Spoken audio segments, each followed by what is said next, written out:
মুস্তাফিজ খেলতে পারবে না, সে মুসলমান, তাদের মানবাধিকার। ওরে ভণ্ড রে, তারা বিশ্ব চালাবে। ভেনেজুয়েলার প্রেসিডেন্টকে হঠাৎ করে ধরে নিয়ে আসতেছে, এটা মানবাধিকার।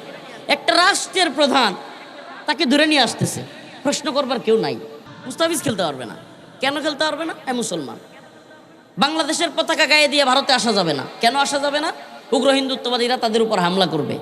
প্রিয় ভাইরা আমার, এই যে বিষয়গুলো, এই যে নতজানুতা, এই যে একদল গোলামের দল, একদল গোলামের বাচ্চারা এখনো পর্যন্ত ষড়যন্ত্র করে, বলে ভাই আমার ক্রিকেট বিষয়টা ইন্টারেস্টেড না, বা ক্রিকেট গেল নাকি গেল না, বা যাওয়া দরকার না দরকার না, ওইটা বিষয় না। কিন্তু আমার প্রশ্ন হলো গোলামি না আজাদি? ভাইরি, আপনার দেশের পতাকা গায়ে দিয়ে যাইতে দিচ্ছে না, আপনার দেশের একজন প্লেয়ার যাইতে দিবে না। এরপরেও সেই বাটপারের দল, কতগুলো বাটপার আছে, মাঝে মাঝে তো ভিডিও কিছু আসে।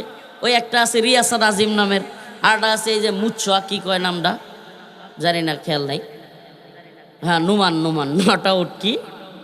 তো এরা দেখা যায় যে গোলামি কইরা বুঝাইতে চাইতেছে। আর এই ক্রিকেটাররাও, আল্লাহ মাফ করুক, আমি এই কথাগুলো প্রায় মাঝে মাঝে বলতেছি, এরাও দেখা যায় যাইতে চায়। কেন জানেন? প্রত্যেকটা ম্যাচ খেললেই হাজার হাজার ডলার। এই যে দেশের দরদ, হ্যাঁ, এই যে রবি ঠাকুরের সঙ্গীত গাওয়ার সময় আরে আমার সোনার চোখ দিয়া পানি, এইগুলো হইলো বাটপারি। এগুলো যে বাটপারি, এটার প্রমাণ কি? আরে ভাই, যেখানে আমার দেশের মানুষকে আমার দেশের পোশাক পরে যাইতে দিবে না, যেখানে আমার দেশের প্লেয়ারকে যাইতে দিবে না, এরপরেও আমাকে গিয়া ডলার কামানোর জন্য ওই দেশে খেলতে হবে। আর তার মানে তো আপনি কনফার্ম গোলামিটা মাইনা নিচ্ছেন। তবু আপনার কি দরকার? টাকা দরকার। মানে দেশপ্রেম এটা ভুয়া। এই দেশের, আমরা তো এতদিন জানতাম এই দেশের রাজনৈতিক নেতারা যারা দেশপ্রেমের স্লোগান দেয়, দেশপ্রেমের বুলিয়া ওরায়, এগুলো না বাটপার।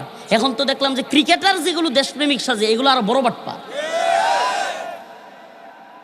ভাইরে, আমার তো এতটুকু স্বাধীনচেতা থাকতে হবে, আমার মন মানসিকতা তো এতটুকু থাকতে হবে যে আমি গোলামি কইরা ওই দেশে খেলতে যাব। আমাকে সম্মানের সাথে যদি কেউ নেয় আমি যাব, নাইলে তার দেশে যাব। দেখা গেছে ওই দেশে যাবে, আমি চ্যালেঞ্জ করে বললাম, আমি জানি না তো দেশের সরকার কি করবে, কিন্তু আপনাদেরকে বলে রাখলাম, যুবকরা তো এগুলো ইন্টারেস্টেড আছে, এরা প্রমাণগুলো মিলিয়ে নিয়েন। প্রিয় ভাইয়েরা, তোমরা মিলিয়ে নিও। সাংবাদিকদেরকে দৈরা দৈরা উগ্র হিন্দুত্ববাদীরা মারবে।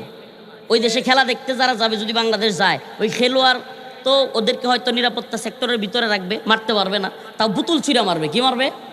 বোতল ছুঁড়া মারবে, মানে একটা বাজে আচরণ করবে। আর যেগুলো দর্শক যাবে, আই পিঠে তক্তা ছিঁড়ে ফেলবে।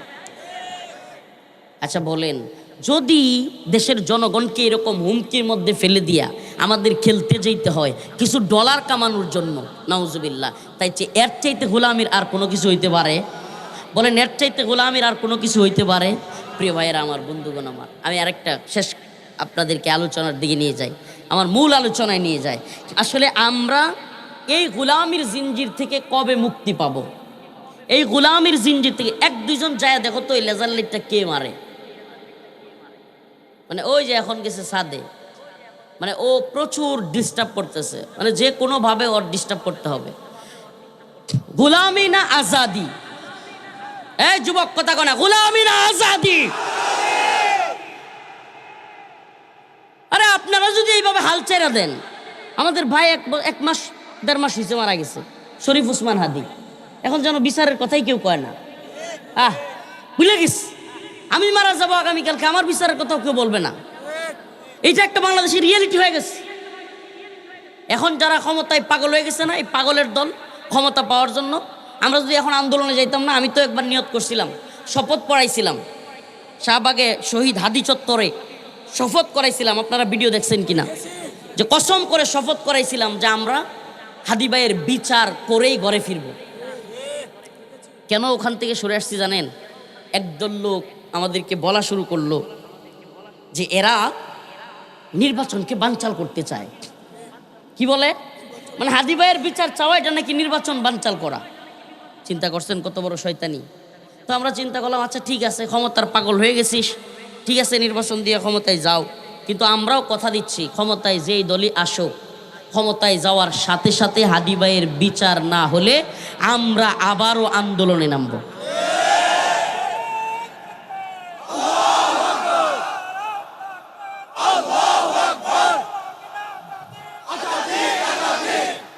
আমরা সুস্পষ্ট প্রশ্ন করতে চাই যে আমরা হাদি ভাইয়ের বিচার চাই কি চাই না? যদি আমরা হাদি ভাইয়ের বিচার বাংলার জমিনে না করতে পারি, আপনাদেরকে কথা বলে দিতে পারি, লিখে রাখতে পারেন, আগামী দিনে কারো বিচার বাংলাদেশে হবে না। যে কোনো থেকে পাঠিয়ে আমাদের যে কোনো নেতৃত্বস্থানীয় আলেমকে, নেতাদেরকে, আমাদের রাষ্ট্রের গুরুত্বপূর্ণ ব্যক্তিদেরকে হত্যা করা হবে, এর বিচার বাংলাদেশে হবে না। এই শিকল কখনো আমরা মুক্ত হতে পারবো না।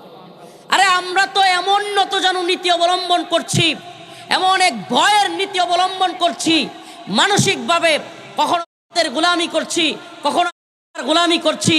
এক এক সময় এক এক দিকে এদেশের কোন কোন রাজনৈতিক দল রাশিয়ার গোলামি করছে, কেউ চীনের গোলামি করছে। আরে আমাদের জন্য পরিণতি গোলামি, নাউজুবিল্লাহ। আমি তো বলি গোলামি নয়। আল্লাহ পাক বলেছেন হুয়াল্লাযী আরসালা রাসূলাহু বিল হুদা ওয়া দীনিল হক লিইয়ুযহিরাহু আলা দ্বীনি কুল্লি। এই দিন আমি রসুলের কাছে পাঠিয়েছি বিজয়ী করবার জন্য, পরাজিত দেখবার জন্য নয়, নতজানু হওয়ার জন্য নয়। আমার রসুল অল্প সংখ্যক সাহাবীদেরকে নিয়ে 313 জনকে নিয়ে শুরু করেছিলেন, গোলাম থাকেন নাই, সমস্ত সাহাবীদেরকে আজাদ করেছেন। এক পর্যায়ে শুধুমাত্র নিজেরা আজাদ হন নাই, গোটা আরব শাসন করেছেন, স্বাধীন করেছেন, আজাদি দেখিয়েছেন। তারপরে রোম পারস্য বিজয়ী করেছেন, গোলামি করেন নাই, গোটা পৃথিবীকে স্বাধীনতার সবক দিয়ে গিয়েছেন, শিখিয়ে গিয়েছেন। আসসিনু লানা ওয়াল আরাবু লানা ওয়াল হিন্দু লানা ওয়াল কুল্লু লানা। ওই চীন আমাদের, ওই আরব আমাদের, ওই আমেরিকা আমাদের, ওই রাশিয়া আমাদের, গোটা পৃথিবী মুসলমানদের। আন্নাল আরদ ওয়ারিসুহা ইবাদিয়াস সালিহুন। আল্লাহ পাক বলেছেন এই জমিন আমি ওয়ারিস সূত্রে মুমিন বান্দাদেরকে, আমার সালেহ সঠিক বান্দাদেরকে দিয়ে দিছি। সুবহানাল্লাহ। এই জমিনের মালিক কে? আন্নাল আরদ ওয়ারিসুহা ইবাদিয়াস সালিহুন। আল্লাহ বলেন জমিনের মালিক হিসেবে আমি আমার ওয়ারিস নির্ধারণ করলাম আমার সালেহ নেককার বান্দাদেরকে। তার মানে বোঝা গেল বাবার কাছ থেকে যেমন সন্তান ওয়ারিস সূত্রে জমি পায়, আল্লাহ পাকও তেমনিভাবে, সুবহানাল্লাহ। যদিও আমরা আল্লাহর সন্তান না, নাউজুবিল্লাহ, এটা কখনোই বলা সম্ভব না। আমরা ঈসাই ধর্মে বিশ্বাসী না যে আমরা ঈসা আলাইহিস সালামকে আল্লাহর সন্তান মনে করি, নাউজুবিল্লাহ। আমরা উযাইর আলাইহিস সালামকেও আল্লাহর সন্তান মনে করি না। আমরা যিশু খ্রিস্টের কি বলে আল্লাহর সন্তান বা 3 গডে বিশ্বাস করি না, প্রিয় ভাইরা আমার। কিন্তু আমরা কোরআনকে বিশ্বাস করি। আল্লাহ পাক কোরআনে বলছেন আন্নাল আরদ ওয়ারিসুহা ইবাদিয়াস সালিহুন। জমিনের মালিক হিসেবে আমি আমার নেককার সালেহ বান্দাদেরকে ওয়ারিস বানিয়ে দিছি। সুবহানাল্লাহ। এর মানে কি? এই পৃথিবীতে নেককাররাই শাসন করবে। শাসন করবে কারা? শাসন করবে কারা? মুমিন বান্দারা। শোষিত হওয়ার জন্য, মাজলুম হওয়ার জন্য এই দুনিয়ায় মুসলমানদের আগমন হয় নাই। মুসলমানরা ভয় পাবে, মুসলমানরা ভীরু হবে, মুসলমানরা কাপুরুষোচিত আচরণ করবে, এটা মুসলমানের সাথে যায় না। আরে ভাই, আল্লাহ রাসূল সাল্লাল্লাহু আলাইহি ওয়াসাল্লাম বলেছেন মুমিনের অন্তর হলো জিন্দা। মুমিনের অন্তর কি? আর কাফিরদের অন্তর হলো মুর্দা। 1 লাখ মরা মানুষ যদি একটা মাঠে থাকে, মরা মানুষ, আর একটা মানুষ যদি জীবিত থাকে, ওই 1 লাখ মরা মানুষ একটা জীবিত মানুষের কোনো ক্ষতি করতে পারবে? আর একটা জীবিত মানুষ যদি চায় যে একটারে টাইনা আমি গর্তের মধ্যে ফেলাই 1 লক্ষ, 1 দিন 2 দিন করে করে এমনি সময় নিয়ে 1 লক্ষ মরা লাশ গর্তের মধ্যে ফেলায় মাটি দিয়ে দিব, একটা মানুষের পক্ষে সম্ভব কি সম্ভব না? অবশ্যই সম্ভব। সুবহানাল্লাহ, সম্ভব। 1 লক্ষ মরা মানুষ। পুরো পৃথিবীর কুফফার বিশ্ব হলো মৃত, মুমিনরা হলো জীবিত। এটা আমার রসুলের কথা, পৃথিবীর কারো কথার দরকার নাই, আমার কারো কথার দরকার নাই। আমার রসুল বলেছেন আমরা মুমিনরা, মুমিনদের অন্তর হলো জীবিত, আল্লাহর ইমানের নূর দ্বারা জীবিত। এবং জীবিত আত্মা এটা বিশ্বাস করে যে আমি যদি আল্লাহর দ্বীনের পথে শহীদ হই, আমি যদি আল্লাহর দ্বীনের পথে যুদ্ধ করতে করতে শহীদ হই, আমি শহীদ হয়ে আল্লাহর জান্নাতে চলে যাব। আর যদি আমি শহীদ হইতে না পারি, আমি গাজী হয়ে যাব। সুবহানাল্লাহি ওয়া বিহামদিহি। আমি কি হব? গাজী হব। যদি মারা যায় শহীদ হব। মুমিনের কি ব্যর্থতা আছে? আরে মুমিনের জীবনে কোনো ব্যর্থতা নাই। মুমিন যদি মারা যায় শহীদ, মুমিন যদি বেঁচে থাকে গাজী, তার মানে কোনো ব্যর্থতা নাই। মুমিনের এপিট ওপিট দুইটাই লাভ, মুমিনের কোনো ব্যর্থতা নাই। আরে আমি তো প্রশ্ন রাখতে চাই, মুমিনের শাহাদাত কি ব্যর্থতা? মুমিনের শাহাদাত কি ব্যর্থতা? মুমিনের শাহাদাত ব্যর্থতা হইতে পারে না। মুমিন বাঁচলে শহীদ, বাঁচলে গাজী, মরলে শহীদ। এই জন্য শাহাদাতের তামান্না রাখতে হবে অন্তরে। শহীদের মিছিলে নাম লিখাতে চলো মুসলিম ভাই, শহীদের মিছিলে নাম লিখাতে চলো মুসলিম ভাই, মরণের স্বাদ পাবে তুমি এসো না নাম লিখাই, শহীদের মিছিলে নাম লিখাতে চলো মুসলিম ভাই। এই তো সে কাফেলা বীরের জাতি, আজও থামেনি যার চলার গতি। এই তো সে কাফেলা বীরের জাতি, আজও থামেনি যার চলার গতি। সুবহানাল্লাহ। আমরা শহীদ হব মীর মুগ্ধের মতো, ওয়াসিমের মতো, কি বলে আবরার ফাহাদের মতো, আমাদের ভাই শরীফ ওসমান হাদির মতো।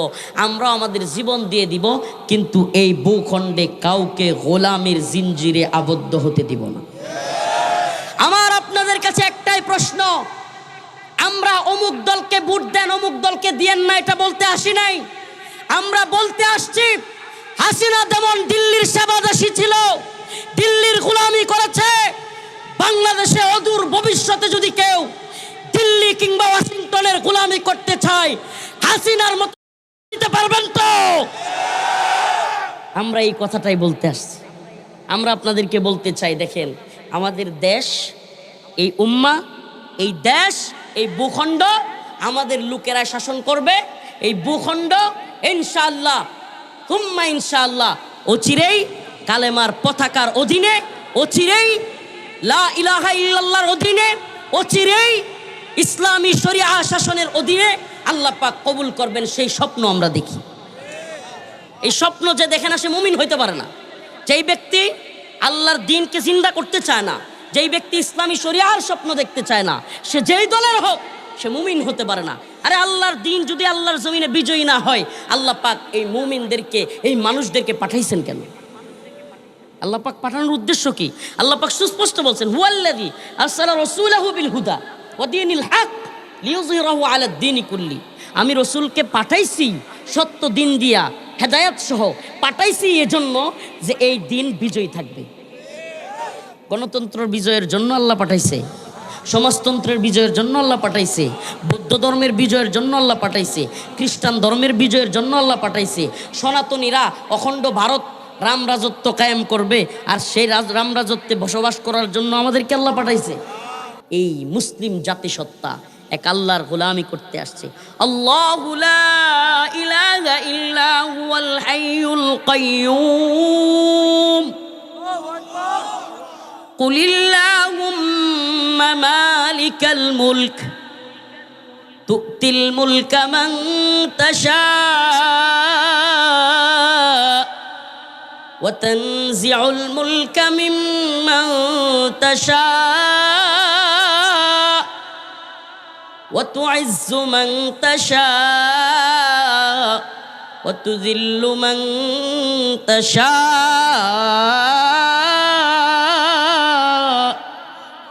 বিয়াদিকাল খায়র।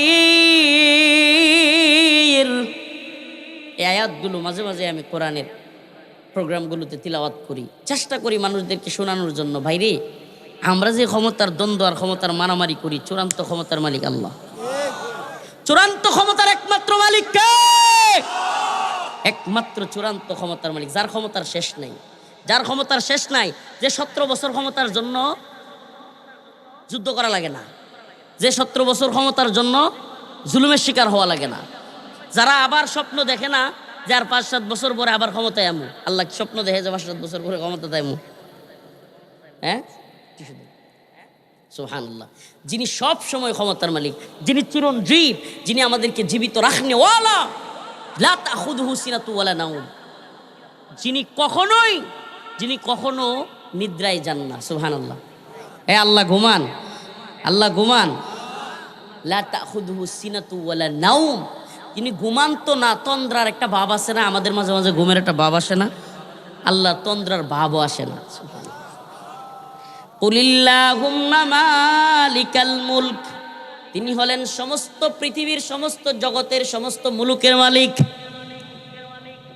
আল্লাহর ক্ষমতার কথা, সুবহানাল্লাহ। আল্লাহর বরত্বের কথা বলবো আর সংসদে গিয়া শয়তানের আইন প্রণয়ন করব, এটা আবার আল্লাহর বরত্বের কথা না। কথা বুঝেন নাই? আল্লাহর বরত্বের কথা বললে আল্লাহর আইনের পক্ষে কথা বলতে হবে।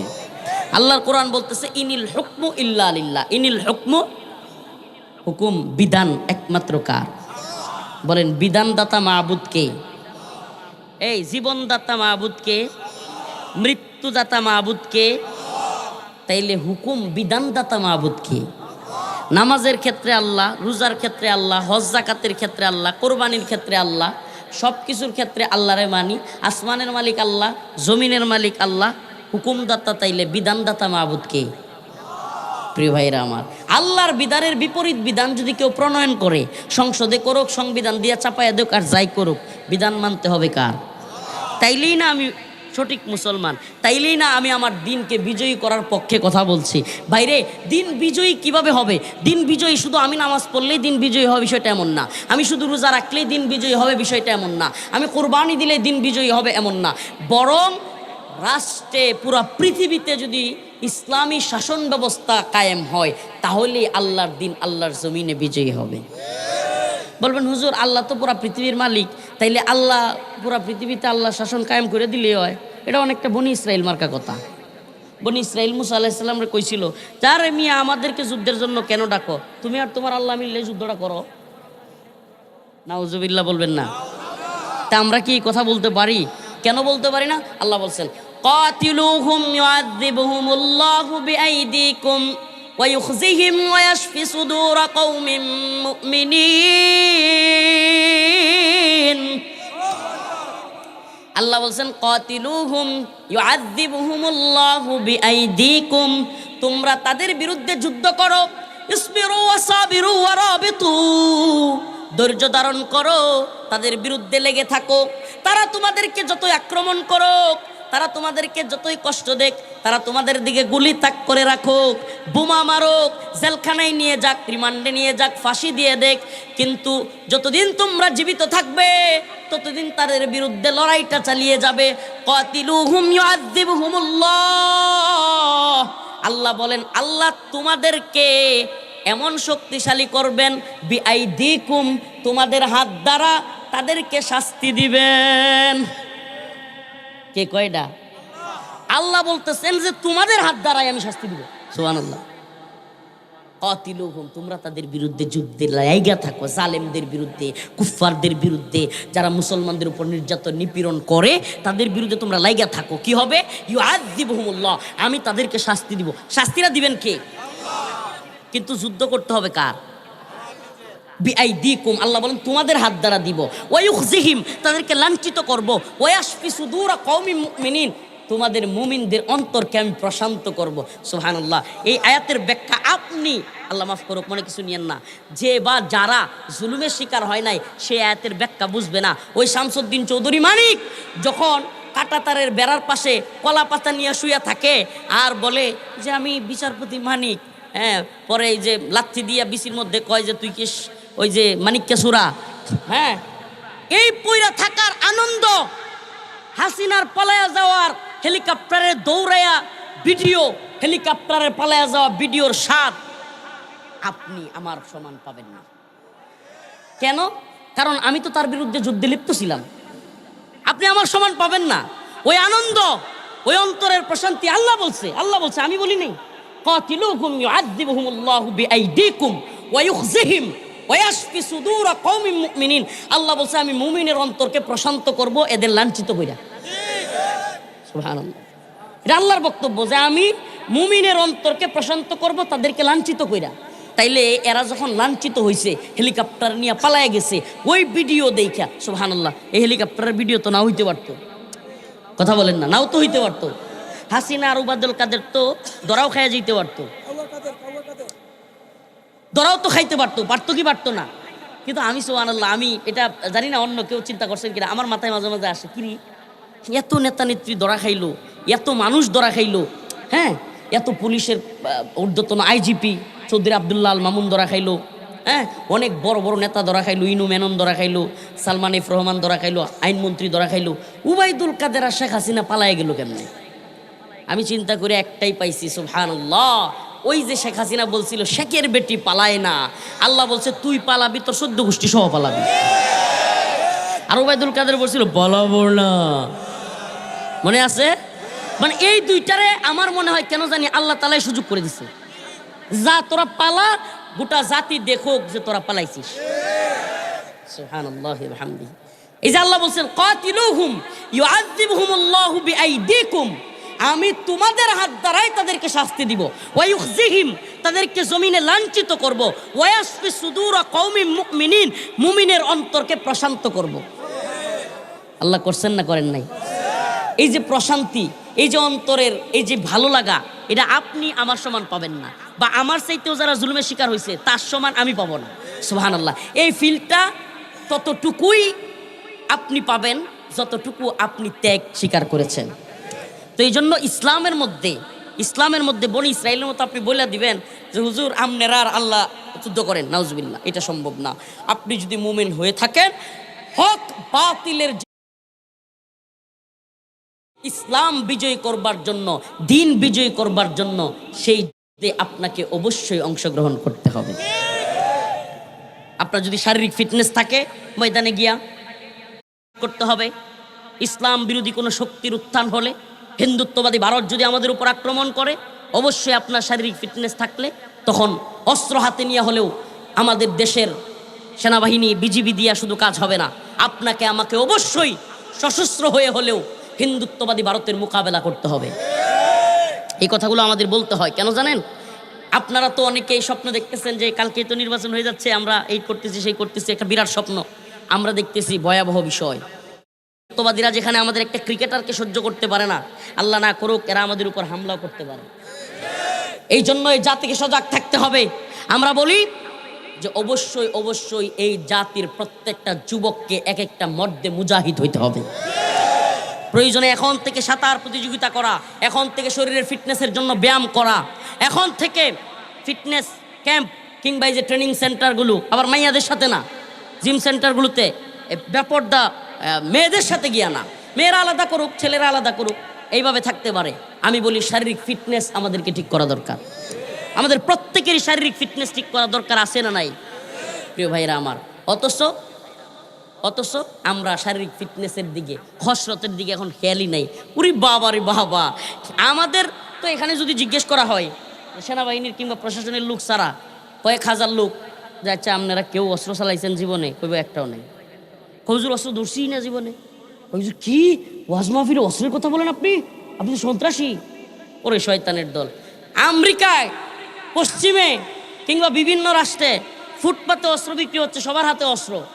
মানে শয়তানের দল, কাফের দল অস্ত্র চালাইতেও পারে, আবার অস্ত্র যে কোনো জায়গায় বিক্রিও করে। আর আমাদের অস্ত্রের এত ভয়। হুজুর অস্ত্র থাকলে একজন আর একজনের গুলি করে মারা ফেলবে না? আরে মিয়া, আপনি কি লোহার তৈরি নাকি? চাইলে তো বেলেট দিয়ে মারা যায়। পিস্তলই লাগবে আপনারা মারতে? বেলেট দিয়ে একজন আর একজনকে মারা যায়, খুর দিয়ে মারা যায়। আমাদের নেত্রকোনা একটা জায়গার নামই আছে কুরপা, এনে খালি খুর দিয়া টান মারে।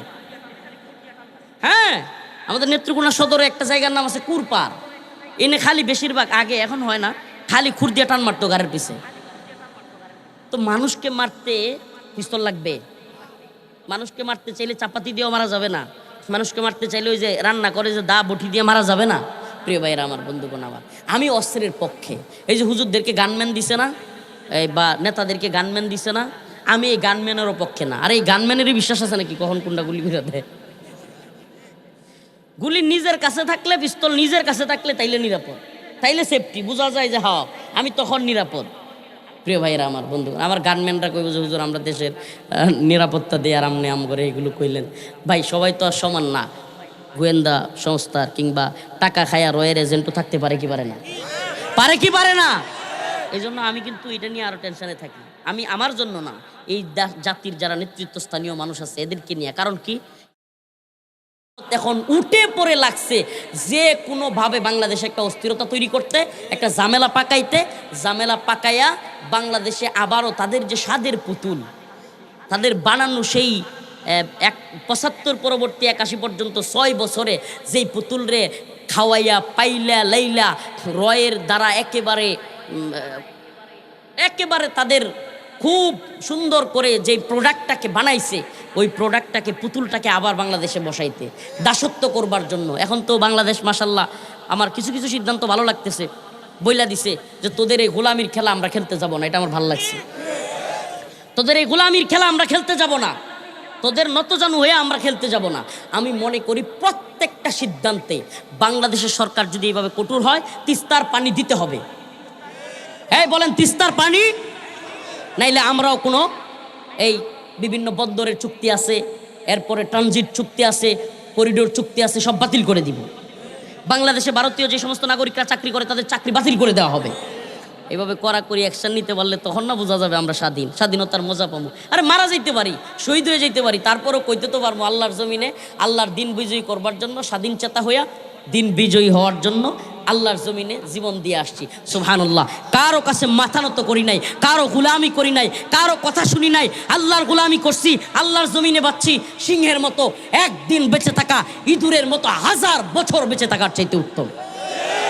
আমরা একথা বুক ফুলে বলতে পারবো, আল্লাহর জমিনে আল্লাহর দিনকে বিজয় করবার জন্য, কোরআনকে বিজয় করবার জন্য, ইসলামকে বিজয় করবার জন্য নিজের জীবন বিলিয়ে দিয়েছি। ও আমার রব, ও আমার আল্লাহ, আমরা ভারতের গোলামি করি নাই, আমেরিকার গোলামি করি নাই, ডোনাল্ড ট্রাম্পের গোলামি করি নাই, মোদির গোলামি করি নাই, নেতানিয়াহুর গোলামি করি নাই, আপনার গোলামি করেছি। আপনার জমিনে আপনার শাসন ব্যবস্থা প্রণয়ন করবার জন্য নিজেদের জান মাল সব কিছু ব্যয় করেছি।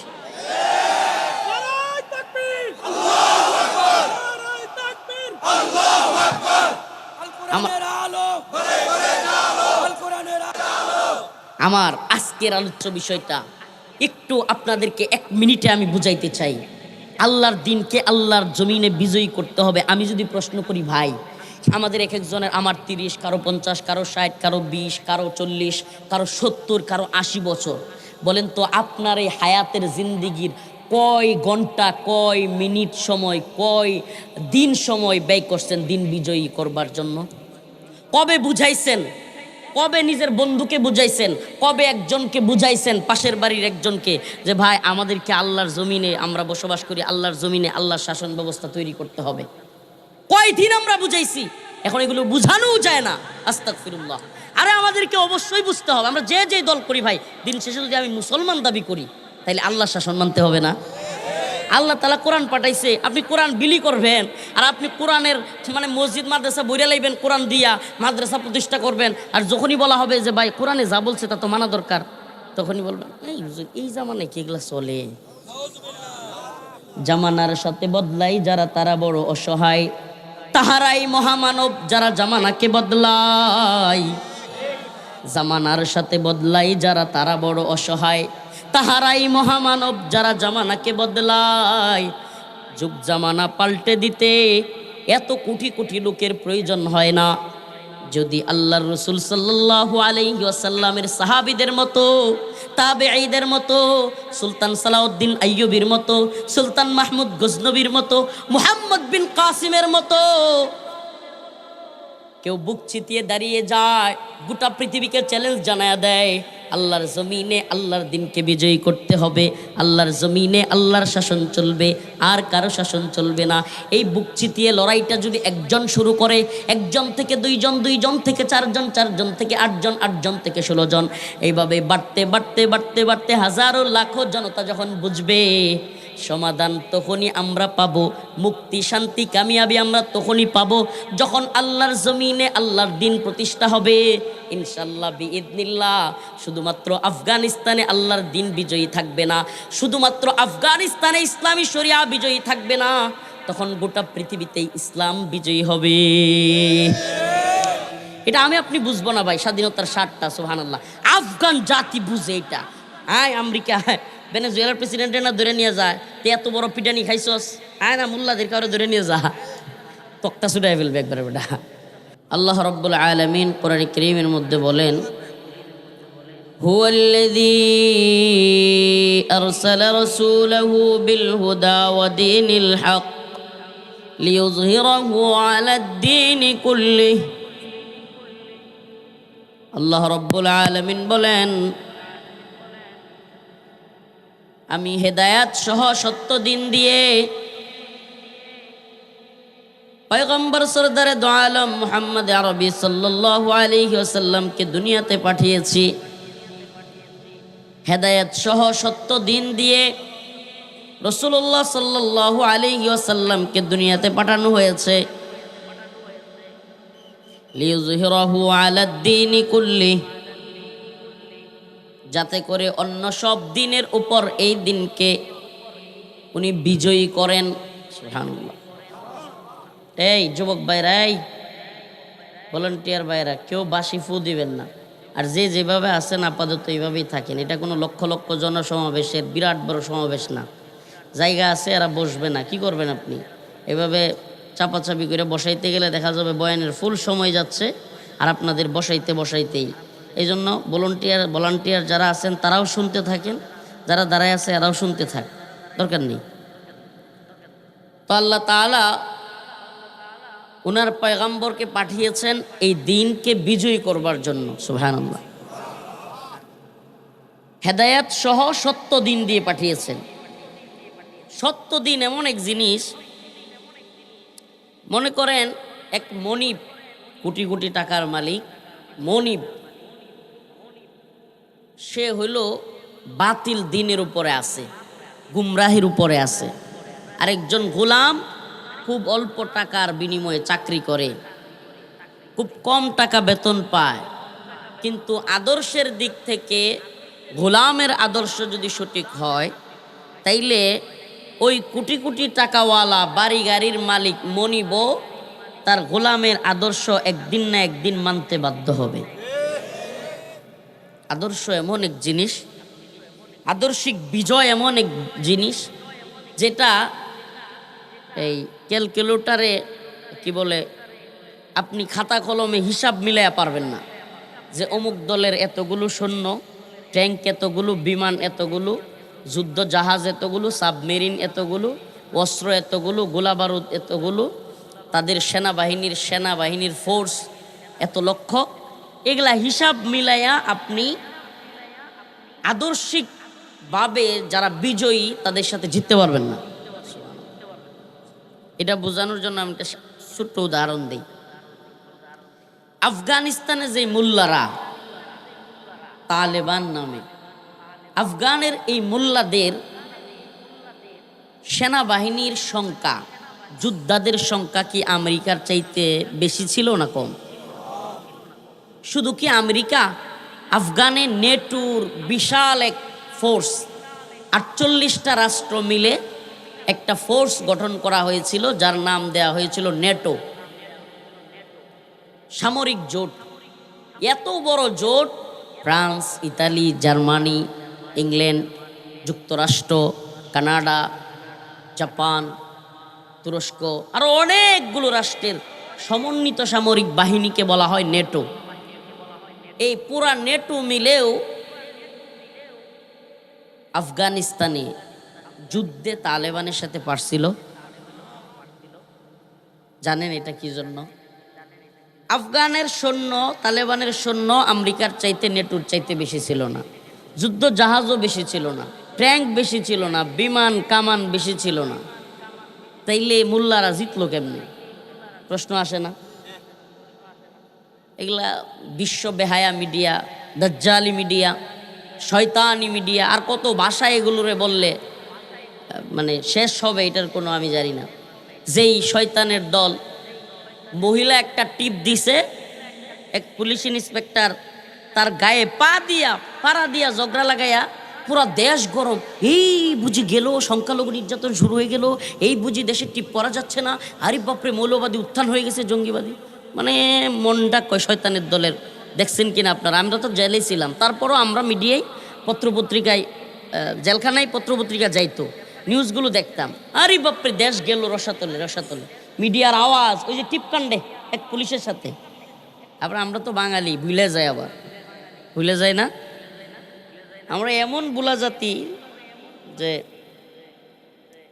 4 বছর 9 মাস নেতায় বাটপারি সিটারি দুর্নীতি সুদ ঘুষ খারাপ কাজ জমি দখল টেন্ডারবাজি এরপরে কি বলে মামলা বাণিজ্য মানুষকে অযথায় মামলা দিয়ে হয়রানি করা রাস্তাঘাট কালভার্ট সব কিছুর জিনিসপত্র মাইরা দেয়া এমনকি মাদ্রাসা মসজিদ স্কুল প্রতিষ্ঠান শিক্ষা প্রতিষ্ঠানের এমনকি ওই মাদ্রাসা মসজিদের বাথরুমের যে কমট এগুলো সহ খায়া ফেলে। কমট কেমনে খায় কমটের টাকা খায় রাস্তার ইট পাটকেল সব খায়া ফেলে। এরপরে 4 বছর 9 মাস পরে যখন নির্বাচনী তফসিলের ঠিক সময়টা আসবে সাথে সাথে মহিলা হইলে বোরকা পরবে হিজাব লাগাবে আর পুরুষ হইলে একবারে বড় হুজুর। এতদিন কিন্তু যেই বন্ডরা ইসলামের বিরুদ্ধে বক্তব্য দিছে দ্বীনের বিরুদ্ধে বক্তব্য দিছে আলেম ওলামাদের কি ইচ্ছা মতো গাইল লইছে হেরাও দেখবেন বিরাট বড় হুজুর। জুনায়েদ সাকির মতো বেটা বামপন্থী এরাও দিয়ে হুজুর হয়ে যায় মসজিদে যায়। তো এই যখন হালত এরপরে 4 বছর 9 মাস পরে কিছু টাকা পয়সা পকেটে গুজে দেয় আর হলো গরু টরু জবাই করে এলাকায় একটু খাওয়াইয়া দেয় আমার ভাইয়ের চরিত্র বাস আবার লাফালাফি শুরু। আমরা তো সেই জাতি সব ভুলে যাই। এই যে মুরব্বী বারবার বলতেছিল জুলাইয়ের আন্দোলনের কথা, মানে উনি মনে হয় যে আমি শুনতেছি 5 মিনিটের মধ্যে 5 মিনিট পর্যন্ত এটাই বলতেছে। এই জিনিসটা আসলে কি জানেন, আমার মনে হয় এইভাবে যদি এই মুরব্বীর মতো আরও কিছু মুরব্বীদের লাগায় রাখা যাইতো তাইলেও কিছুটা হইলে মনে থাকতো। মানে আমাদের তো ভুলে যাই আসলে যে জুলাইয়ে কিছু একটা হয়েছে, মানে এটা তো অনেকের কানে যাই না যে জুলাই আসলে একটা বিরাট কিছু হয়েছে। এদেশে ইন্টারনেট বন্ধ ছিল, সিমগুলো পর্যন্ত বন্ধ করে দিয়া গুলি কইরা মানুষকে মারা হয়েছে। আরে আপনি ঠিক কইতেছেন, হাসিনা আবার আওয়ামী লীগ যদি নির্বাচন করে বিশ্বাস করেন বাংলাদেশের 2য় দল হয়ে যেতে পারে। এই বাঙালি একটা সব ভুলে যায়।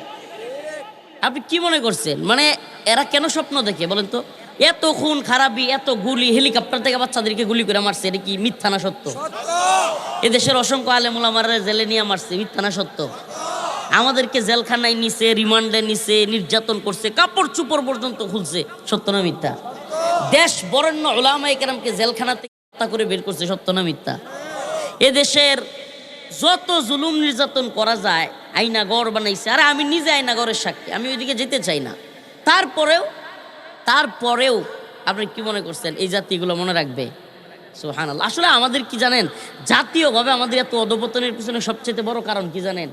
আমরা জাতীয়ভাবে এতটা ভোলা জাতি, এবং জাতীয়ভাবে আল্লাহ মাফ করুক কথাটা কেমনে বার নিবেন, আমাকেও বলছি আল্লাহ মাফ করুক, আমরা এতটাই মানে ভুলা মনা এবং এতটাই আত্মকেন্দ্রিক, জাতীয় আন্তর্জাতিক চিন্তায় আমাদের নাই। আমাদের যুবকদের বলেন, আমাদের মুরব্বীদের বলেন, আমাদের হুজুরদের বলেন, আল্লাহ মাফ করুক, আমাদের প্রত্যেকের আত্মকেন্দ্রিক চিন্তা, এমন আত্মকেন্দ্রিক চিন্তা যে আমি কি পাইছি, আমি কি অবস্থায় আছি, ব্যাস। আর কোনো কিছু নিয়ে জাতীয় আন্তর্জাতিকভাবে আমাদের এতটা চিন্তা চেতনা নাই। আমাদের যুবকরা চিন্তা করে, আরে আমি কবে একটা চাকরি টাকরি পামু, সুন্দরী একটা বিয়ে করবো, আর 2টা-3টা প্রেম করতেছি, কোনোটারে পছন্দ হইলে ওইটারে বিয়ে করতে হইব, তারপরে একটা চাকরির পিছনে ছুটতেছি, দেখি একটু ভালো চাকরি পাই কিনা, এলাকার আর 5টা ছেলের সাথে একটু মানজামুঞ্জা দিয়া চলতে পারি কিনা, যে আমার বেতন একটু বেশি।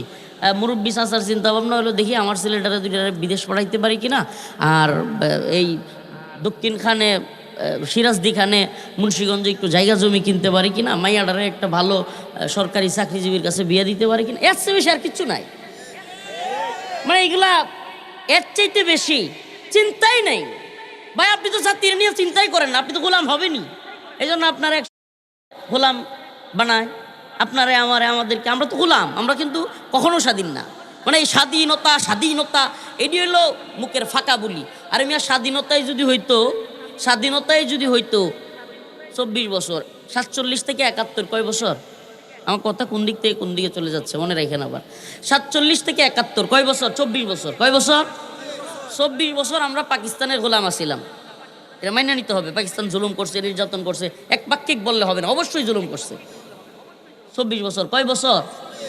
এই 24 বছরের গোলামির কথা, স্বাধীনতার কথা, আজাদির কথা দেখবেন আওয়ামী লীগ বড় গলায় কয়, বলে কি বলে না? আমরা এই করছি সেই করছি, ঘোড়ার ডিম করছি, 24 বছর আমরা গোলামির জিঞ্জির, আরে আমাদের চেতনা 71।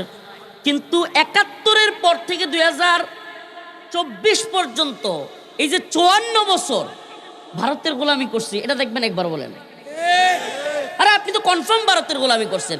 ভারত ইচ্ছা মতো আপনার সীমান্তের কাঁটাতারের বেড়ায় আপনারা গুলি করে মারছে, আবার দাম্ভিকতা নিয়া, অহংকার নিয়া রাজধানী ঢাকায় আইসা বিএসএফ এর প্রধান ঢাকার ভিতরে বসে, আমি কারাগারে আমি জানি, আপনাদের ভুলে গেলে তো চলবে না, আমরা তো মনে রাখি, ঢাকার রাজধানীতে বসে বিএসএফ এর প্রধান বলছে যারা অপরাধী তাদেরকে সীমান্তে গুলি করা হয়। কত বড় দাম্ভিক, কত বড় অহংকারী। কি বলে যে যারা অপরাধী সীমান্তে তাদেরকে কি করা হয়। আমার প্রশ্ন, অপরাধী না অপরাধী না এটা কি নির্ণয় করবে বিএসএফ নাকি আদালত? যদি অপরাধী হয় তাহলে তোদের ভারতীয় তো আইন আছে, তোদের আদালতেও তো একটা বিচার হইতে পারে। তো সীমান্তে গুলি কইরা পাখির মতো মানুষ মেরে ফেলা। আমার প্রশ্ন, এই যে সীমান্তে যেই লোকটা গরু আনতে গেছে, কিংবা সীমান্তে যেই লোকটা মাদক আনতে গেছে, সীমান্তে যেই লোকটা চিনি আনতে গেছে, সীমান্তে যেই লোকটা যে কোনো জিনিস পাচার করতে গেছে, কি নিজে এক হাতে নিয়ে আসে নাকি ওইদিকে আরেকটা হাত আছে? তাহলে আমরা তো কোনোদিন শুনলাম না যে ওই পাশের লোকটাও গুলি খায় মারা গেছে। ওমা, কি হাস্যকর কথা না? এই যে দাম্ভিক, এই যে অহংকারী ভারতে বিএসএফ প্রধান বাংলাদেশের রাজধানীতে এসে বইলে গেল যে কি করতে হবে, অপরাধীদেরকে মারা হয়েছে। প্রিয় ভাইরা আমার, বন্ধুগণ আমার, এতে কি বোঝা যায় না যে আমরা স্পষ্ট গোলাম? ওখানে বিজিবির প্রধান বসা, ঢাকায় যখন আওয়ামী আমলে বিএসএফ এর প্রধান ওই কথা বলছে, তখন বিজিবি প্রধান সেখানে বসা। আমাদের দেশের যে বর্ডার গার্ড বিজিবি বা আগের বিডিআর, সে কি বলতে পারছে আপনি কি বলেন? আপনাকে কে রাইট দিছে আপনি গুলি করে মারবেন? অপরাধী হইলে আদালত আছে, আপনারা বাংলাদেশের সাথে বন্দি চুক্তি আছে, আপনি সে অপরাধী হইলে বন্দি চুক্তির আপনি আদালতে দেন, বাংলাদেশ সরকার বিচার করবে যে কি অপরাধ করছে। আপনারা আপনাদেরটাকে ধরে নিয়ে যান, যে মাদক বেচতে আসছে, যে কিনতেছে তাকে আপনি গুলি করে মেরে ফেলতেছেন, যে বিক্রি করতেছে তাকে আপনি কিছুই করতেছেন না। এটা কি সুস্পষ্ট গোলামি না? এরপরে আওয়ামী লীগ আরেকটা কি বলে যে এখন যখন দেখে যে হ্যাঁ গোলামি তো স্পষ্ট, এই 71 থেকে নিয়ে 2024 পর্যন্ত ভারতের গোলামি এটা স্পষ্ট নাকি এখনো স্পষ্ট? সিলেটে, রংপুরে যখন আমাদের পানির ক্রাইসিস, পানির কি ব্যাপক ক্রাইসিস, তখন পানি ছেড়ে দিয়ে পানি আটকে দিয়ে আমাদের জমিগুলোকে মরুভূমি করে ফেলা হয়। আরে ভাই, আপনি রংপুরে গেলে বুঝতে পারবেন কি পরিমাণ হাহাকারে দেন। তিস্তার পানি আটকে ফেলার কারণে শত শত নয় হাজার হাজার হেক্টর জমি, হাজার হাজার একর জমি পড়া থাকে, চাষবাস করতে পারে না। আবার যখন আমাদের পানির দরকার নাই, কথা বুঝছেন, তখন পানির বাঁধ সবগুলো একসাথে ছাইড়া দিয়া আমাদেরকে বন্যায় বাসায়া মেরে ফেলে। অসংখ্য মানুষ বন্যায় মারা যায়, সিলেটে মারা গেছে, রংপুরে মারা গেছে, উত্তরবঙ্গে মারা গেছে, অনেক জায়গায়। মানে আমাদের দেশে বৃষ্টিই নাই, হঠাৎ বন্যা। ওরে বাবা, একদিনও বৃষ্টি হয় না। আমরা ছোটবেলায় দেখছি, আমি আজকে থেকে 10 বছর আগে, আমার এখনো মনে আছে, আমার বয়স 30, আমার এখনো মনে আছে 5-7 দিন টানা বৃষ্টি হলেও এত বন্যা হইতো না। এখন একদিন বৃষ্টি হলেই যে বন্যা হয়। কি মুরব্বীরা, বাস্তব না? 1-2 দিন বৃষ্টি হইলে। তাইলে এই যে এতদিন 71 পরবর্তী এই 54 বছর, তাইলে গোলামিটা হয়েছে কার? আমি মনে হয় বুঝাইতে পারিনি। আরে আপনি যদি আগে গোলামি না বুঝেন, বিজয় তো বুঝবেন না। আমি যে দিন বিজয়ের আয়াত তিলাওয়াত করছি, আপনারা যে দিনের বিজয়ের হাকিকত আমি বুঝাইতে চাচ্ছি, আপনি যদি আগে গোলামিটাই না বুঝেন, আপনারা বিজয় কেমনে বুঝাবো? আগে গোলামিটা বুঝতে হবে। গোলামিটা আরো সহজভাবে আপনাকে বোঝায়, গোলামির অবস্থানটা আরো সহজভাবে আপনাকে বোঝায়। এই দেশের আমি একবার খোলামেলা কথা বলতেছি, দেখেন কিছু মানুষ যদি অন্তত এই বন্ডিং ক্রস করে কথা না বলে, তাহলে বলবেটা কি? এই যুবকগুলো আমাদের কাছ থেকে কী প্রত্যাশা করে? যে আমরা আওয়ামী লীগের গোলামি করবো, চাটুকারিতা করবো। আওয়ামী লীগ যখন সরকারে আসে তখন আমি শেখ হাসিনার প্রশংসা করবো, কিংবা আওয়ামী লীগের বড় বড় নেতাদের প্রশংসা করবো, এটা কি এরা প্রত্যাশা করে? কিংবা এখন বিএনপির অবস্থান ভালো বা জামাতের অবস্থান ভালো, এখন আমি বিএনপি বা জামাত নেতাদের ভালো প্রশংসা করব, তাদের স্তুতি গাইব, এটা কি আমাদের কাছ থেকে প্রত্যাশা করে? অন্তত এই বন্ডিংগুলোর বাহির হইয়া কিছু না কিছু কথা তো কাউকে না কাউকে বলতে হবে। হ্যাঁ, উসমান হাদি ভাইয়ের মতো হয়তো এই জন্য গুলি খাইতে হবে, কিছু করার নাই তো, কিন্তু বলতে তো হবে। আপনারা আমি বলি, 71 পরবর্তী 2024 পর্যন্ত এমন কোন দল আছে যেই দলগুলো নির্বাচনের আগে ভারতে গিয়া আমাদেরকে আনেন ক্ষমতায়, আমরা থাকলে আমনের সব লাভ হবে, এটা বলে নাই? কে বলে নাই রে ভাই? আমরা বলেন না? হ্যাঁ, এটা একটা লিমিট আছে, লিমিট আছে। এই লিমিটটা কি? এক কথায় আপনাদেরকে বুঝাই দিই, কষ্ট পাচ্ছেন? আগে আপনাকে গোলামিটা বুঝতে হবে। এই বাঙালি না শুধুমাত্র মুসলিম জাতিসত্তা এক আল্লাহর গোলাম। মুসলিম জাতিসত্তা কার গোলাম? আমরা কারো গোলামি মানি না, মানতে রাজি না। এই কথাটা আপনাকে বোঝানোর জন্যই আজকের এই আলোচনা। প্রিয় ভাইয়েরা আমার, গোলামির লেভেল আছে। কি একটা লেভেল পর্যন্ত অন্যান্য দলগুলো থামছে, কিন্তু আওয়ামী লীগ থামে নাই। আওয়ামী লীগের গোলামির কোনো লেভেল নাই। আওয়ামী লীগ পিটানি খাইছে, মাইর খাইছে, দেশের জনগণ আক্রান্ত হয়েছে, সীমান্তে কাঁটাতারের বেড়ায় লাশ পড়তেছে, বন্যার পানি দিয়ে মানুষ বাইসা যাচ্ছে। এরপরে আওয়ামী লীগ ইলিশ দিতেছে, আমরুপালি দিচ্ছে, সব দিয়া দিন শেষে কয় আমাদের সম্পর্ক স্বামী স্ত্রীর সম্পর্ক। মানে এদের ছিল লেভেল ক্রস, মানে এদের গোলামির লেভেল ক্রস ছিল। মানে মাইর খাইতেছে, পিটানি খাইতেছে, লাশের পর লাশ পড়তেছে, ইচ্ছা মতো মানে লাথি গুতা দিতেছে, হ্যাঁ, মূল্যায়ন করতেছে না। দেশের প্রধানমন্ত্রীর এই মুখ্যমন্ত্রী মমতা ব্যানার্জির মতো মূল্যায়ন করতেছে না। তারপরেও আমাদের সম্পর্ক স্বামী স্ত্রীর সম্পর্ক। তো স্বামী কেটা স্ত্রী কেটা আল্লাহ জানে, ওটা তো এমনি বেড়া, ওটা তো স্ত্রী বানানোর সুযোগই নেই। তো বাস্তবে স্ত্রী কেটা নাউজুবিল্লাহ, এটা কি বললো আল্লাহ জানে। এতটা গোলামি। এখন বলবেন যে হুজুর গোলামির এটা কোনো প্রমাণ হইল? বড় প্রমাণ দিব। বাংলাদেশের কোনো রাজনৈতিক দল এইভাবে জুলুম করার পর যদি উৎখাত হইতো, আমি চ্যালেঞ্জ করে বলতে পারি ভারতে বৈশা বিএনপি বলেন, জামাত বলেন, জাতীয় পার্টি বলেন, কোনো দল ভারতে গিয়া এইভাবে অডিও বক্তব্য কিংবা ভিডিও কনফারেন্স বক্তব্য ভারতে থাইকা দিতে পারতো? এটা বুঝছেন তো? আওয়ামী লীগের লোকেরা এটা বোঝা দরকার যে তোদের গোলামির লেভেলটা কোন পর্যায়ের। মানে অন্যান্য দলও কিছুটা করে ভয়ে, অনেক দল করে ভয়ে। কি ভয়ে? যে ভারত আমাদের উপর আক্রমণ করে বসবে, এই দেশের সেনাবাহিনীর এতটা পাওয়ার নাই, ক্যাপাবিলিটি নাই, যোগ্যতা নাই যে ভারতের সেনাবাহিনীকে মোকাবেলা করে। তো এরা যে হুঙ্কার জঙ্কার দেয়, আরে গোড়ার ডিম, এরা তো কাফের, আমরা মুসলমান। এটা বুঝে না এরা। যদিও এদের ভয়টা হলো একটা অনেকটা ধ্রম্রজালের মতো, মায়াজালের মতো, হুদাই ভয় পায়। মানে আজাইরা ভয়। আজাইরা ভয় কি? আরে ভারত যদি আমাদেরকে হামলা করে, আফগানিস্তান, পাকিস্তান, চীন, এরা কি বসে থাকবে? কথা বলেন, বসে থাকবে? তো ভারতের জন্য হুমকি আছে না। যুদ্ধ কোনো দিক থেকেই ভালো না, যুদ্ধ কোনো দিক থেকেই সমস্যা, সব দিক থেকে। আমাদের সমস্যা, তাদের সমস্যা নাই। আরে ভাই, এইভাবে যদি চিন্তা করেন তাহলে তো গোলামিটা মাইনা নেন, গোলামিটা মাইনা নেন। মানে এদের বক্তব্য হলো অনেকটা, আমি দেখছি অনেক আওয়ামী লীগ নেতাদের সাথে আমি কথা বলছি, আমার মামা, আমার অনেক কাছের আরও যারা আছে আত্মীয় স্বজনের মধ্যে আওয়ামী লীগের, এদের সাথে কথা বলে একটা জিনিস বুঝছি, যে এরা বুঝাইতে চায় যে ভারতের গোলামি করা ছাড়া নাকি উপায় নেই। নাউজুবিল্লাহ বলবেন না? গোলামি ছাড়া উপায় নেই। যেমন এখন বর্তমানে রাজনৈতিক দলগুলো বুঝাইতে গোলামি ছাড়া উপায় নেই। সেম টু সেম, ডিফারেন্স নাই। এখনকার বর্তমান রাজনৈতিক দলগুলো বুঝাইতে চায় আমেরিকার গোলামি ছাড়া আমাদের উপায় নেই। এখানে এমনও লোক আছে যাদের এই বক্তব্য শোনার পর মনে হইতেছে হুজুর আপনি ধর্মীয় ওয়াজ করবেন, রাজনৈতিক বক্তব্য দিচ্ছেন। আসলে হইল কি, সমস্যাটা কি জানেন? এরা না ধর্ম বুঝে, না ইসলাম বুঝে, না রাজনীতিটাও বুঝে। কেন? আরে ভাই, রাজনীতিটা আপনাকে বুঝতে হবে। আপনি যদি আল্লাহর গোলামি বাদ দিয়া ভারতের গোলামি কইরা বাংলাদেশের শাসন ব্যবস্থা তৈরি করেন, বাংলাদেশের মানুষকে চালান, তাইলে তো আপনার আল্লাহর যে সিজদা দিচ্ছেন ওই সিজদাই হচ্ছে না। আপনার সিজদা তো তখন হবে যখন আপনি আপনার রব আল্লাহকে আল্লাহ মেনে বিচার ব্যবস্থা, শাসন ব্যবস্থা, পররাষ্ট্রনীতি, স্বরাষ্ট্রনীতি, অর্থনীতি সব কিছু সাজাবেন, তখন না আপনি আল্লাহর গোলাম। মসজিদে টাকা দিবেন আর সুদের ব্যাংকের লাইসেন্স দিবেন, মসজিদে কোরআন শরীফ দান করবেন আর পতিতালয়ের লাইসেন্স দিবেন, মসজিদে গিয়া হুজুরে এত বড় একটা হাদিয়ার বাক্স নিয়ে যাবেন, হুজুরে হাদিয়া দিবেন আর ওইদিকে মদের লাইসেন্স দিবেন। এটা নিয়ে ইসলাম? হ্যাঁ, এই কথাগুলো বললে আপনার রাজনীতি হয়ে যায়। মিয়া, রাজনীতিকে আপনার বাপদাদার সম্পত্তি, আপনি একলাই কইবেন? আল্লাহ মাফ করুক। আমাদের একটা কমন সমস্যা এটা আমরা মানে আলেমদেরকে ছোট করে দেখা, নাউজুবিল্লাহ। আরে ভাই, আপনি ইসলামিক মাহফিলে, কোরআনের মাহফিলে এসে সরাসরি বুট চাইতে পারেন, আর একজন বক্তা, আর একজন আলোচক, ধর্মীয় আলোচক, তিনি তার মতটা পেশ করতে পারবে না। তাহলে আমরা কি রোহিঙ্গারে বেটা? হ্যাঁ, আর তোর বেটা রাজা জমিদার, তোর বাপ রাজা জমিদার আর আমার বাপ হইননি। হ্যাঁ, এটা একটা কমন সমস্যা। এরা আমাদেরকে আমারে মনে করে না। বাকি সমস্যাটা, মেইন সমস্যাটা এটা মেন্টালিটিগতভাবে। প্রিয় ভাইরা আমার, আমরা এই মেন্টালিটি ভেঙে দিতে চাই, আমরা এই বন্ডিং ভেঙে দিতে চাই। প্রশ্ন করা শিখতে হবে, জানতে চাইতে হবে যে গোলামি না আজাদি।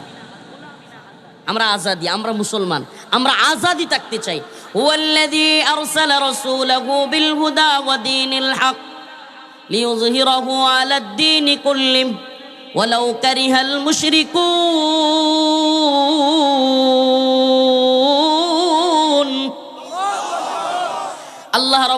আলামিন বলেন এই দিন বিজয় হইতে আসছে, এই দিন আল্লাহর রসুলকে দিয়া পাঠানো হয়েছে। আরসালা রাসূলাহু বিল হুদা ওয়া দীনিল হক, সত্য দিন দিয়া পাঠানো হয়েছে হেদায়েত সহ। লিইয়ুযহিরাহু আলাদ দীনি কুল্লি, যাতে সমস্ত দিনের উপর এই দিনকে আল্লাহর রসুল বিজয়ী করেন। সমস্ত দিনের উপর এই দিনকে আল্লাহ রসুল যেন বিজয়ী করেন, এই জন্যই আল্লাহ রসুলকে দিয়া এই দিনকে পাঠানো হয়েছে।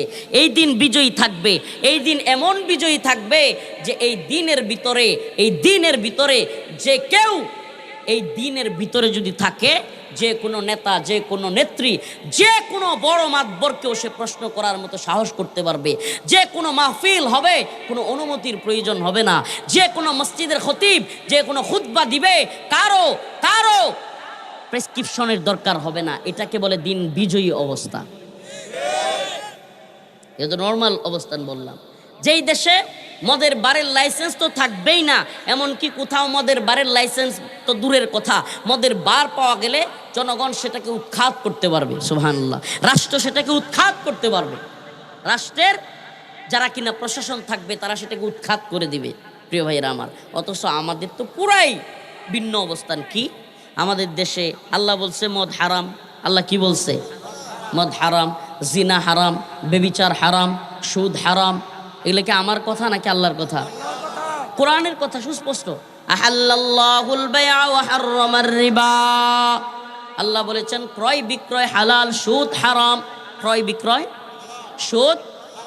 আল্লাহ বলছেন ইন্নামাল খামরু ওয়াল মাইসিরু ওয়াল আনসাব রিজসুম মিন আমালিশ শাইতান, নিশ্চয় মদ জুয়া এগুলো হলো শয়তানের কাজ, এগুলো মুমিনের কাজ। আল্লাহ রাব্বুল আলামিন বলেছেন আয-যানিয়াতু ওয়াজ-যানি ফাজলিদু কুল্লা ওয়াহিদিম মিনহুমা মিআতা জালদা। আল্লাহ রাব্বুল আলামিন বলেছেন বেবিচারিণী পুরুষ এবং মহিলা যদি অবিবাহিত হয়, মিআতা জালদা 100 বেত্রাঘাত করতে হবে। তাইলে আল্লাহর শরীআয়, আল্লাহর লতে, আল্লাহর কোরআনে যেই বিধানগুলোকে আল্লাহ হারাম করছেন, সেগুলোকে পৃথিবীর কোনো আদালত, পৃথিবীর কোনো সংসদ, পৃথিবীর কোনো এমপি হাত তুইলা সেগুলোরে বৈধতা দিতে পারে? আল্লাহ যেগুলোরে অবৈধ করছে এগুলো যদি কেউ বৈধ করে, তাইলে সে কি আল্লাহরে মানলো, নাকি ওই সংসদকে, নাকি ওই এমপিকে নিজের রব বানাইলো? প্রিয় ভাইরা আমার, আমাদের এই প্রশ্নটাই আপনাদের কাছে সুস্পষ্ট প্রশ্ন যে আমার আল্লাহ হুকুম করছে যে মদ খায়ও না, মদ হারাম, মদ জায়েজ নাই, মদ ঠিক না, মদ শয়তানের কাজ। এখন কেউ যদি বলে যে আমি মদের বৈধ লাইসেন্স দিতে পারি, তাইলে সে আল্লাহর চাইতে বড় নিজেকে দাবি করলো না? আল্লাহ পাক বলছেন আহাল্লাল্লাহুল বাই ওয়া হাররামার রিবা, যে আমি ক্রয় বিক্রয় ব্যবসা এটা হালাল করছি আর সুদ হারাম করছি। এখন কেউ যদি কয় যে আমার কাছে সুদও হালাল, ব্যবসাও হালাল, নাউজুবিল্লাহ, তাইলে সে কি নিজের আল্লাহর জায়গায় নিয়ে গেল না? আমরা এই প্রশ্নটাই আপনার কাছে রাখতে চাই। ওই যে প্রথম যে কথাটা বলতেছিলাম যে দিন আসছে বিজয়ী থাকবার জন্য, দিন নতজন হয়ে থাকবার জন্য আসে নাই, পরাজিত থাকবার জন্য আসে নাই। এই দিন বিজয়ী বেশে পুরো পৃথিবীকে দেখাইতে আসছে যে আমরা বিজয়ী, আমরা মুসলিম উম্মাহ, আমাদের আদর্শ সঠিক। ওই যে কথা বলতেছিলাম যে আফগানিস্তান কেন বিজয়ী হয়েছে? সুবহানাল্লাহ। তাদের অস্ত্র বেশি ছিল না, ট্যাঙ্ক বেশি ছিল না, বিম কিছুই বেশি ছিল না।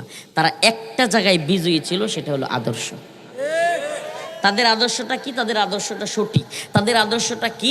তাদের আদর্শটা ইনসাফের। এমন এক আদর্শ যেই আদর্শে মুসলিমদের জন্য যেমন ইনসাফ আছে, কাফেরের জন্য ইনসাফ আছে। কাফেরের জন্য কি আছে? আর আমাদের যেইগুলো সেকুলারিজমের কথা বলে, হ্যাঁ, এরপরে তারা মানবাধিকারের কথা বলে, মানবাধিকারের ধ্বজাধারী এই কাফের, এই কুফফার বিশ্ব, এদের দিকে তাকাইলে আমরা কি দেখি?